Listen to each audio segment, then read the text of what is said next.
The Chief Justice of the Constitutional Court gave March 13th as the end date for the impeachment trial of President Park Geun-hye, citing concerns about disruptions due to upcoming vacancies on the bench.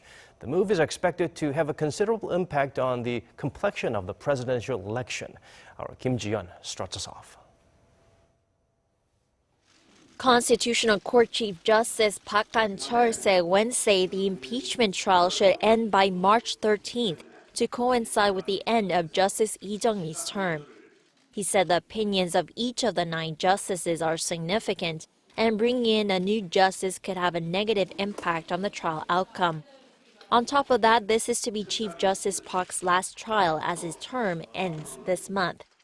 This is the first time the Constitutional Court has ever mentioned an end date for the trial, and its conclusion will have an impact on the next presidential election. If the court upholds the parliamentary impeachment motion against President Park, the country must elect another leader within 60 days by law, so the election could take place at the end of April or in early May.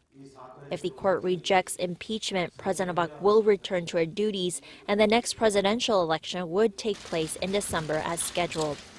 In response, the president's lawyer said the timeline could put the court at risk of overlooking crucial facts and arguments, and suggested the court may be colluding with Parliament.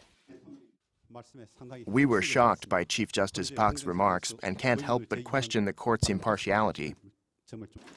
The National Assembly's impeachment panel denied the accusation, saying it's part of the opposing counsel's tactics to stall the verdict, along with their request to summon 39 more witnesses unrelated to the impeachment motion. We formally asked the court for a prompt decision, as without a leader, the country is facing many uncertainties on the economic and security fronts.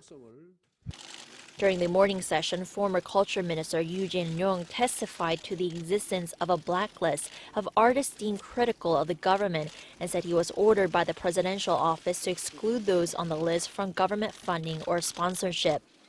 Yu also testified that he saw President Park with a list of names she wrote in her notebook, marked as, quote, bad people, and angrily ordered him to remove 2 of the people from their post. Ko Young-tae, Choi Soon-sil's close associate and the former head of the Blue K, a paper company allegedly set up by Che, failed to show up for the 9th hearing, but the court rescheduled his testimony for February 9th. Ji-yeon, Arirang News.